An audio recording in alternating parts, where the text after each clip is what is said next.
अस्सलाम वालेकुम नाज़रीन। भारत की तरफ से दी गई जंग की धमकी को लेकर हामिद बिन ने भारत को वार्न कर दिया। उन्होंने कहा कि अगर तुम लोगों ने पाकिस्तान की तरफ आंख उठाकर भी देखा तो तुम्हारा हशर बहुत ही बुरा होने वाला है। क्या पाकिस्तान और इंडिया के दरमियान एटमी जंग होने वाली है? इसको लेकर हामिद बिन ने बहुत बड़ी ब्रेकिंग न्यूज दे दी। आइए नाज़रीन वीडियो देखते हैं। जैसा कि मैंने आपको पहले भी बताया है कि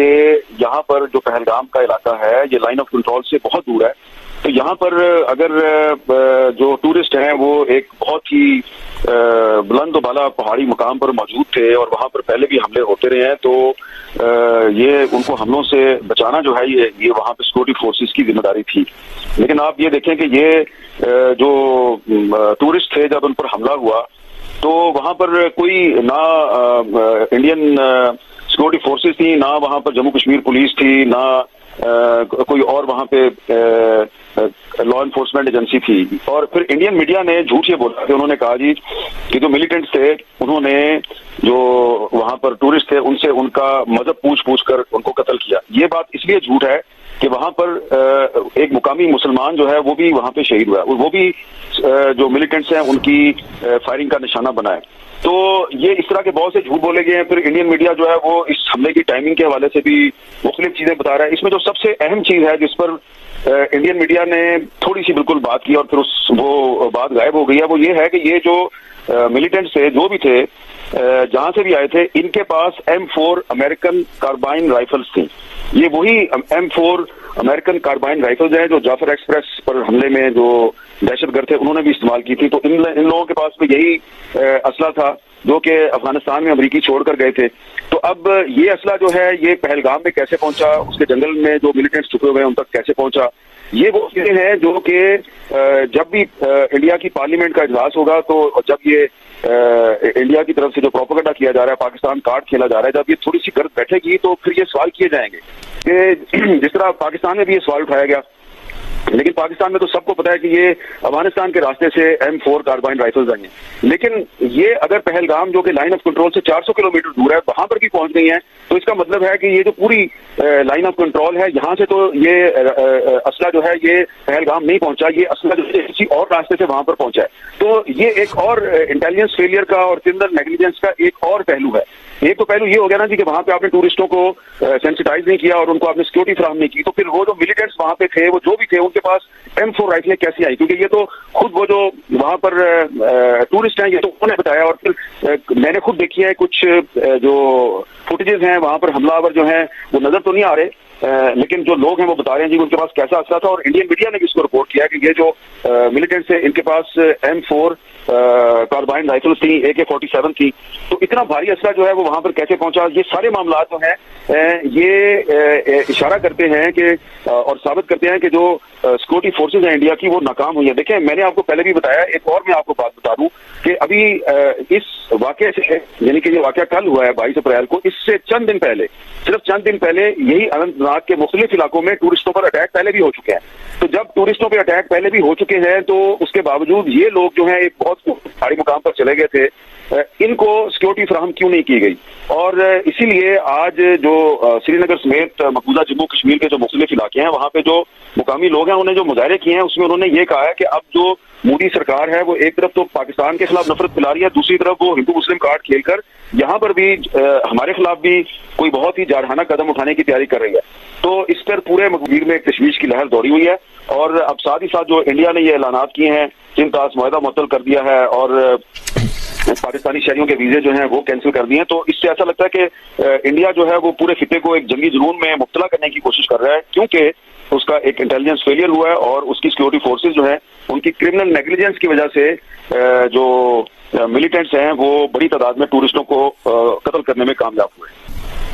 देखें, एक तो पाकिस्तान की जो वज़ारत खारजा है उसने एक बहुत मुहतात किस्म का रद्दअमल दिया है और उन्होंने ये जो टूरिस्टों पर अटैक है इसकी मजम्मत की है। हमारे पाकिस्तान में कुछ ऐसे भी लोग हैं जो कल ये कह रहे थे जी कि इसकी मजम्मत नहीं करनी चाहिए, ये तो वाकया जो है ये हिंदुओं के खिलाफ हुआ है, लेकिन हमारी वजारत खारजा ने इसकी मजम्मत करके बहुत अच्छा काम किया है। और ख्वाजा आसिफ साहब जो हैं, जो हमारे वजीर दफा हैं, उन्होंने भी बड़ा अच्छा बयान दिया है कि दहशतगर्दी का वाकया दुनिया के किसी भी मुल्क में हो, हम उसकी मजम्मत करते हैं और यही पाकिस्तान की लाइन होनी चाहिए, यही पाकिस्तान की पॉलिसी होनी चाहिए। लेकिन इंडिया की पॉलिसी ये नहीं है। वो जब पाकिस्तान में दहशतगर्दी होती है तो वो कहते हैं जी ये पाकिस्तान का अंदरूनी मामला है, लेकिन जब उनके किसी इलाके में दहशतगर्दी होती है तो फिर वो कहते हैं कि ये इसमें पाकिस्तान मुलव्वस है। अब एक तरफ तो वो कह रहे हैं इसमें पाकिस्तान मुलव्वस है, तो अगर फर्ज करेंगे वो पाकिस्तान मुलव्वस है तो दूसरी तरफ फिर वो ये बताएं कि जो ये इतनी लंबी जो लाइन ऑफ कंट्रोल है, इसमें जो फेंसिंग की हुई है, उन्होंने बड़ी बड़ी लाइटें लगाई हुई हैं, लैंड माइन्स बिछाई हुई हैं, तो यहाँ से जो US made M4 carbene rifles हैं, ये कैसे पहुंच गई पहलगाम के जंगल में? तो ये यहाँ पर 1993 से अब तक एक दफा नहीं, दो दफा नहीं, दर्जनों मरतबा यहाँ पे टूरिस्टों पर अटैक हो चुका है और इसके बावजूद उन्होंने इस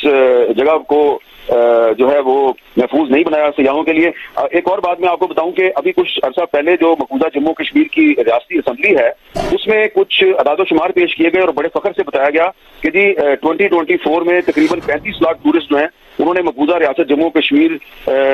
में उन्होंने मुख्तलिफ इलाकों का दौरा किया, सैर की, और उसमें तकरीबन 43,000 जो है 43,000 फॉरनर्स भी थे। तो अगर इतनी बड़ी तादाद में आप दावा कर रहे हैं कि टूरिस्ट जो है वो जम्मू कश्मीर में आ रहे हैं और वहां पर हमले भी साथ हो रहे हैं, तो इसमें क्रिमिनल नेग्लिजेंस सिर्फ सिक्योरिटी फोर्सेज की नहीं बल्कि इंडियन मीडिया की भी है कि उसको सेंसिटाइज करना चाहिए था अपने लोगों को कि वो जब जम्मू कश्मीर में जाते हैं तो वो इस चीज का ख्याल रखें कि आर्टिकल 370 मुअत्तल होने के बाद जो वहां पे सूरत हाल है तो वहां पर कुछ भी हो सकता है। इसमें एक और चीज जो है वो ये है कि ये जो पहलगाम का और अनंतनाग का इलाका है, अनंतनाग जो है वो डिस्ट्रिक्ट है और पहलगाम जो है उसकी एक तहसील है। इस इलाके में पिछले 2-3 साल के दौरान तकरीबन 87,000 जो गैर मुकामी लोग हैं, जिनका ताल्लुक इंडिया की मुख्तलिफ रियासतों से है, जिनका ताल्लुक जम्मू कश्मीर से नहीं है, उनको डोमिसाइल दिए गए हैं। तो ये जो गैर मुकामी लोगों को डोमिसाइल दिए जा रहे हैं, तो इसका मकसद ये है कि डेमोग्राफिक चेंज की जाए, आबादी में जो मुसलमानों का तनासुब है उसको कम किया जाए, जैसा कि इंडिया ने एक पॉलिसी के तहत जो जम्मू का इलाका है वहां पर उन्होंने ये काम किया है। तो इंडिया का ये ख्याल था कि उन्होंने 370 मुअत्तल किया है, 35A मुअत्तल किया है, जम्मू की जो आबादी है मुसलमानों की उसको कम कर दिया है, तो अब यही काम वो वादिया कश्मीर में भी करेंगे और इसीलिए वो जो प्रोपेगेंडा कर रहे थे कि जी वहां पे जो है ना अब बिल्कुल महफूज हो गया और जो मर्जी चला जाए। अब जो भी हुआ है वहां पे जिसने भी किया है, मेरा ख्याल है कि हम तो इसकी मजम्मत करते हैं दहशतगर्दी के हर वाकये की, लेकिन एक्चुअली अगर आप इसका एनालिसिस करें और हिस्टोरिकल पर्सपेक्टिव में करें कि 1992 में बाबरी मस्जिद पर हमले के बाद पहली दफा 1993 में पहलगाम में जो हिंदू यात्री हैं उन पर हमला हुआ था, उसके बाद से लेके अभी तक वहां पर सैकड़ों लोग जो हैं वो मुख्तलिफ हमलों में मारे गए हैं। और 2023 में यानी कि सिर्फ 2 साल पहले पहलगाम के जंगल में एक बहुत बड़ा सर्च ऑपरेशन हुआ था, जिसमें इंडियन आर्मी, पुलिस और इंडियन एयरफोर्स जो है उसने ड्रोन्स की मदद से यहाँ पे ऑपरेशन किया था। और उस ड्रोन्स की मदद से किए जाने वाले ऑपरेशन के बावजूद उस लड़ाई में वो 7-8 दिन तक लड़ाई चलती रही थी और उसमें इंडियन आर्मी के बहुत से सीनियर अफसरान मारे गए और उनकी जो पुलिस के अफसरान मारे गए और ड्रोन जो है वो भी उसमें नाकाम हो गए, क्योंकि ये जो फॉरेस्ट है बड़ा थिक है, बड़ा घना जंगल है। तो ये मैं बार बार यही कह रहा हूँ कि यहाँ पर अभी थोड़े दिन पहले भी एक बहुत बड़ा सर्च ऑपरेशन हुआ है, तो जब वहां पे सर्च ऑपरेशन हो रहे हैं तो आपने टूरिस्टों को वहां जाने से क्यों नहीं रोका, उनको क्यों नहीं बताया कि आपको किसी ऐसी जगह पे नहीं जाना चाहिए कि जहां पर। जी तो नाज़रीन, ये थी आज की वीडियो। उम्मीद करती हूँ आप लोगों को वीडियो अच्छी लगी होगी। वीडियो के बारे में अपना फीडबैक जरूर दीजिएगा। मिलते हैं अगली वीडियो में, तब तक के लिए खुदा हाफिज़।